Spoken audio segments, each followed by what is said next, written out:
de que estem aquí una vegada més parlant de llengua. La llengua que ens uneix, que ens iguala i que ens agermana. Perquè Catalunya és una terra d'acollida i quan vens aquí és fàcil enamorar-te de la gent perquè de seguida et regalen la seva llengua, la seva cultura. Jo vaig tindre la grandíssima sort de començar a aprendre la vostra llengua i ara la nostra llengua a la universitat, a les meves classes de psicologia. Perquè vaig tindre la sort de poder assistir a les classes en català i el que feia era prendre apunts, deixava espai perquè el que no havia entès. Els espais eren molt grans al començament, però després el que feia era completar-los amb els apunts que prenia dels altres companys en castellà. Mica en mica, amb el pas dels anys, aquells espais cada vegada s'anaven reduint i jo cada vegada entenia més el català. Va haver un moment, amb l'aparició del SMS, que jo vaig veure que només podia respondre en castellà, perquè jo no sabia escriure en català. I és quan decideixo fer el pas i inscriure'm en el Consorci de Normalització Lingüística perquè tenia la necessitat de també poder comunicar-me per escrit en la nostra llengua. Vaig tindre la sort de que de seguida em van anotar en el curs intermig i mica en mica vaig arribar al nivell C i he hagut de deixar per motius de temps el següent nivell perquè és molt més complicat i requereix molt més temps. Però tot això perquè quan els que finalment decidim sortir dels nostres països d'origen per millorar o per vacances, perquè jo vaig arribar aquí primer de vacances a visitar els meus germans i finalment per als problemes que teníem a la universitat allà amb les vagues i tot això vaig decidir demanar els meus documents i inscriure'm a la Universitat de Barcelona. El desig sempre és progressar i això és un tarannà que ens uneix als que venim de fora, als immigrants i als autòctons. Sempre aquest desig de millorar, de progressar. Aquest punt de, fins i tot, autocrítica, no? Que moltes vegades a nosaltres passem de l'autocrítica a l'autoflagel·lació. I sobretot és això, a vegades el meu marit em diu com es nota que ja ets catalana perquè ja comences a autoflagel·lar-te totalment. Dius, bé, perfecte, ja estic totalment... Ja porto l'ànima dins de la nació catalana. Que sempre dic, la nació catalana també és algú encara més gran. Sempre dic, hem de mirar més, no només Catalunya, sinó els països catalans. Cada vegada que algú diu, com aquesta pandèmia d'alcaldessa que tenim a Barcelona, que diu que parla una altra llengua per arribar a més gent. Jo vaig pensar, bueno, suposo que els propers tuits els faran en xinès, en anglès, en japonès, en hindi, per arribar a més gent, no? Perquè jo penso, doncs, aquesta senyora no s'ha adonat que si parla català també arribarà als catalans nascuts a França, als catalans nascuts a l'Alguer, a Itàlia, als catalans nascuts a Andorra, als catalans nascuts a Espanya, una mica d'història, una mica de cultura, o sigui que és important que això també ho tinguem en compte. En tot cas, ja tots els que em coneixeu sabeu que jo em puc passar hores parlant de Catalunya i com estimo aquesta hermosa terra i com reganyo el meu marit cada vegada que canvia la llengua. Perquè ell també és psicòleg i em trobo que a vegades també li passa que quan els metges li parlen, són castellanoparlants però entenen perfectament el català, ell acaba fent les reunions o a l'inici en castellà. I jo darrere d'ell, perquè ara, com totes són telemàtiques, fent notes i no fas a fer això, que no canvies la llengua i l'ensenyo la meva mascareta i la meva xapeta i diu, però bueno, o sigui, en casa de l'herrera cuchillo de palo, no pot ser això. Sí. Per què? Perquè la forma que tenim d'acollir a les noves persones, a aquestes companyes tan precioses, aquest company tan fantàstic que tenim aquí, que ara són catalans nascuts en altres llocs del món, perquè, com deia un company en un altre acte que van tindre, és que catalans, que ell és negre, i va dir, és que catalans n'hi han de tots els colors. I és que és veritat, som de tots els colors, grocs, blaus, negres, blancs, i sobretot aquí, amb aquesta aparència nòrdica, sisplau, no em canvieu la llengua, sisplau. Doncs, és importantíssim, per què? Perquè, fixeu-vos, jo porto 30 anys visquent aquí i encara, l'altre dia tenia una reunió, perquè estic col·laborant amb coses, creant xarxa amb gent que nouvinguda, que es trobi millor, es trobi més acollida. En aquella reunió tothom li parlava en castellà a aquesta noia. I jo li pregunto, com vas amb el català? I diu, bé, ja estic a l'intermig i ho entenc, evidentment va respondre en castellà, i estic molt bé, estic molt contenta, ho entenc perfectament. I jo vaig pensar, a veure com anem d'atenció al que ens acaba de dir la companya. Següent pregunta en castellà una altra vegada. I jo, paciència, una tila, necessito una tila, perquè ella ja està dient que entén perfectament el català i tota la reunió, les 15 persones que havíem en aquella reunió, la única que li parlava en català qui era aquí, la Menda Lerenda. Home, no pot ser!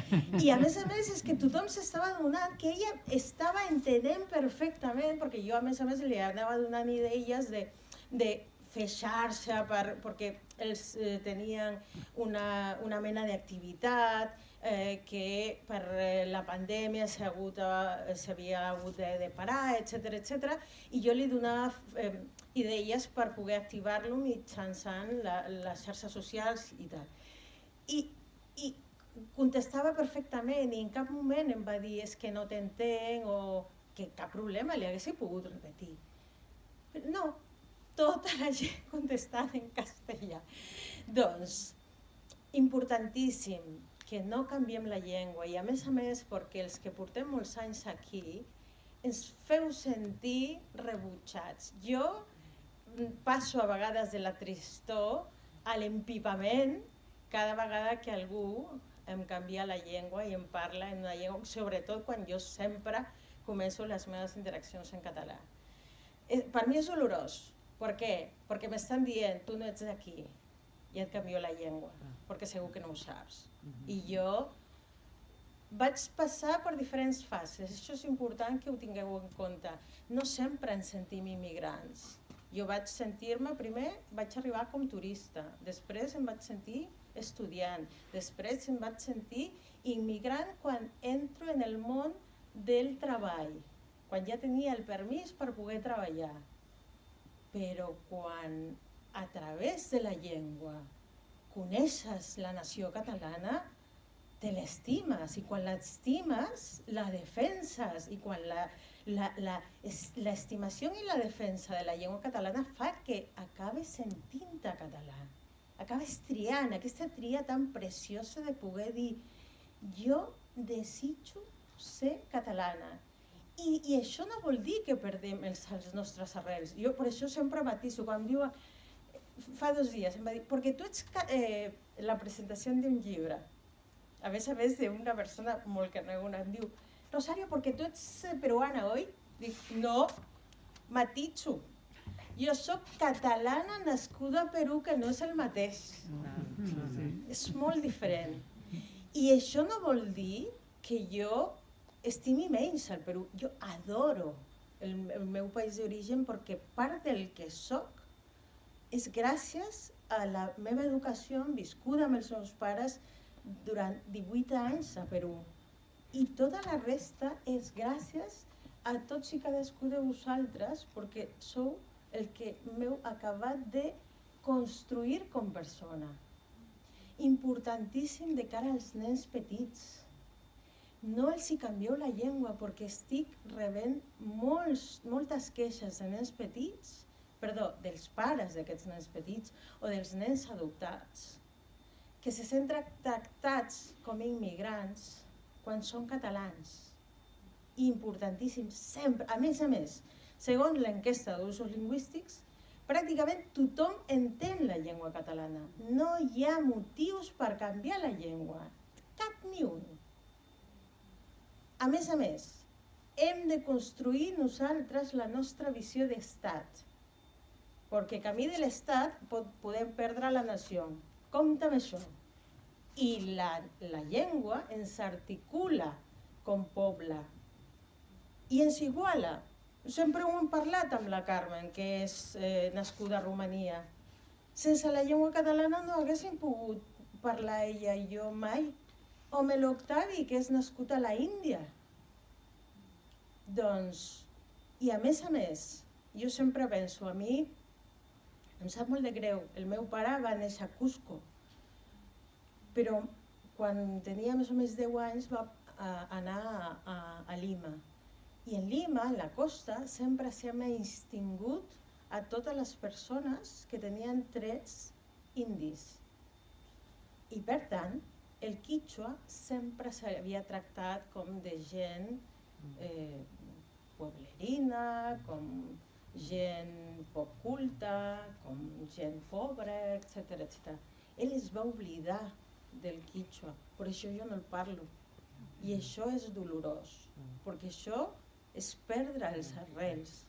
Per això trobareu gent de Llatinoamèrica, desgraciadament, que degut al genocidi lingüístic i humà, no defensen els arrels, s'avergonyeixen.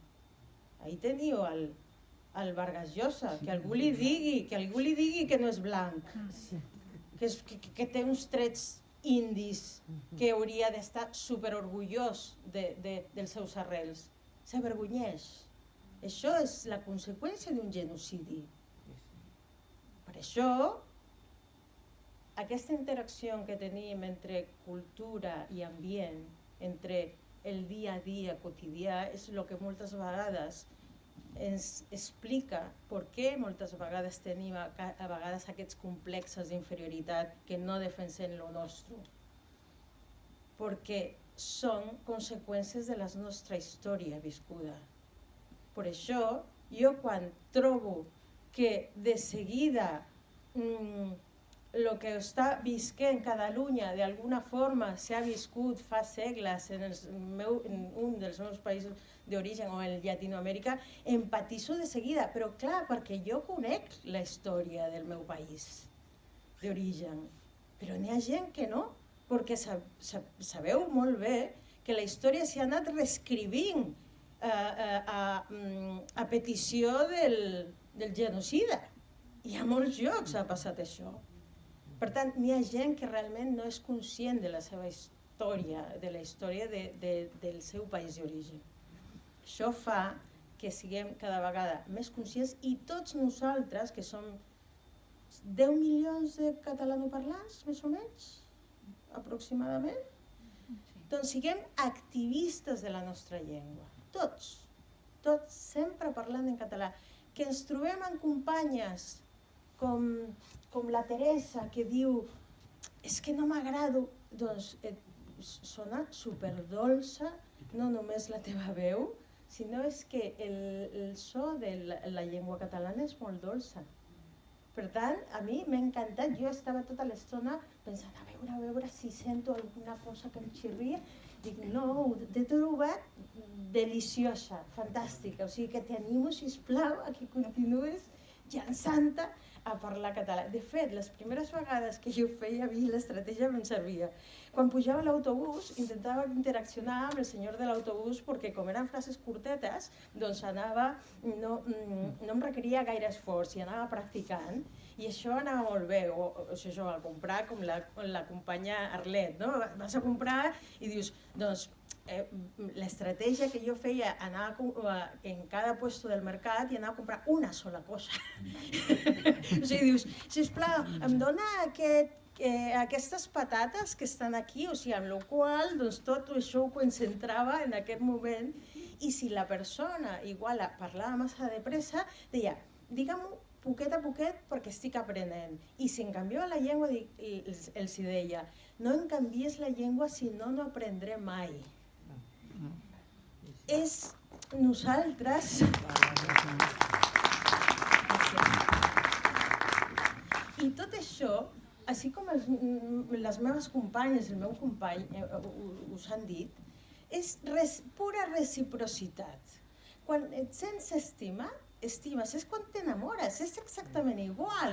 Quan estàs enamorat, bueno, és que donaries petons a tothom. Doncs és això el mateix, amb la llengua, amb la gent, amb els catalans que s'estimen la llengua i que la defensen i que defensen la nació catalana.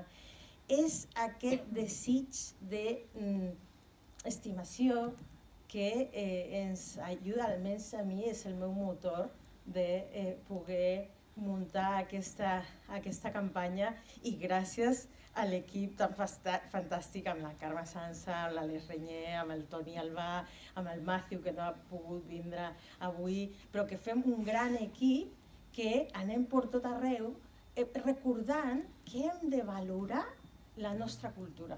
Hem de quedar-nos en l'autocrítica, no en l'autoflagel·lació.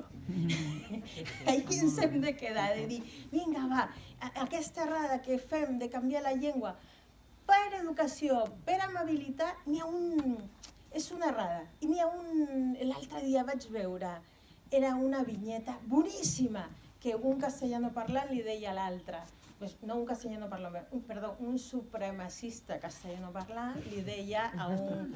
Clar, és que és matís, n'hi ha molts castellanoparlants que no són supremacistes, no? És important això, diferenciar-ho.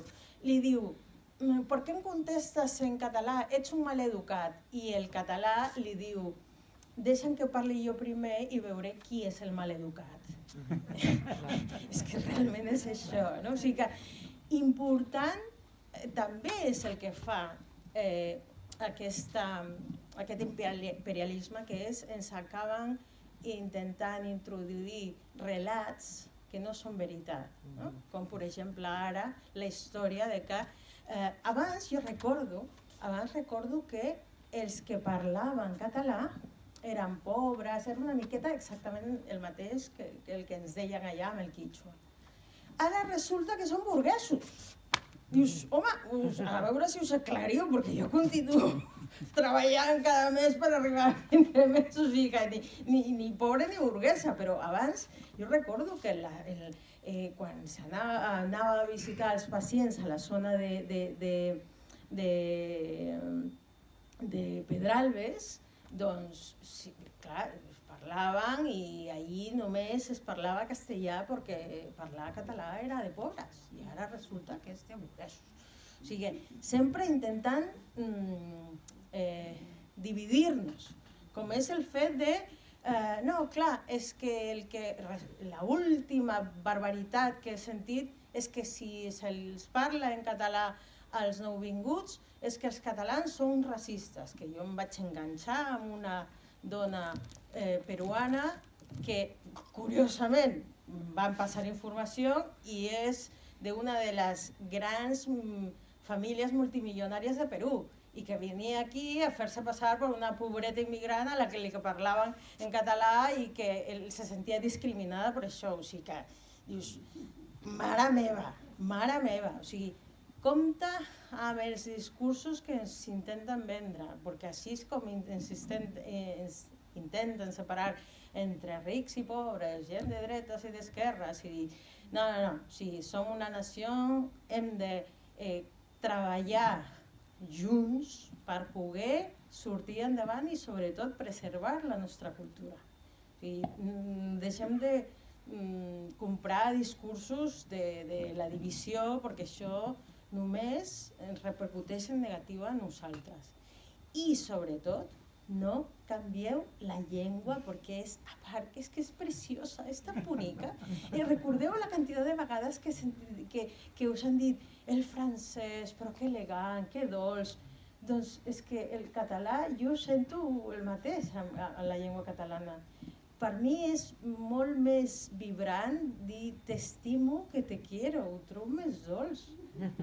Jo ho sento, i a més, per això potser, per això també influeix que jo amb el meu marit portem 23 anys junts. Part d'això ha de ser la llengua, suposo, no? Muchísimas gracias. Muchas gracias.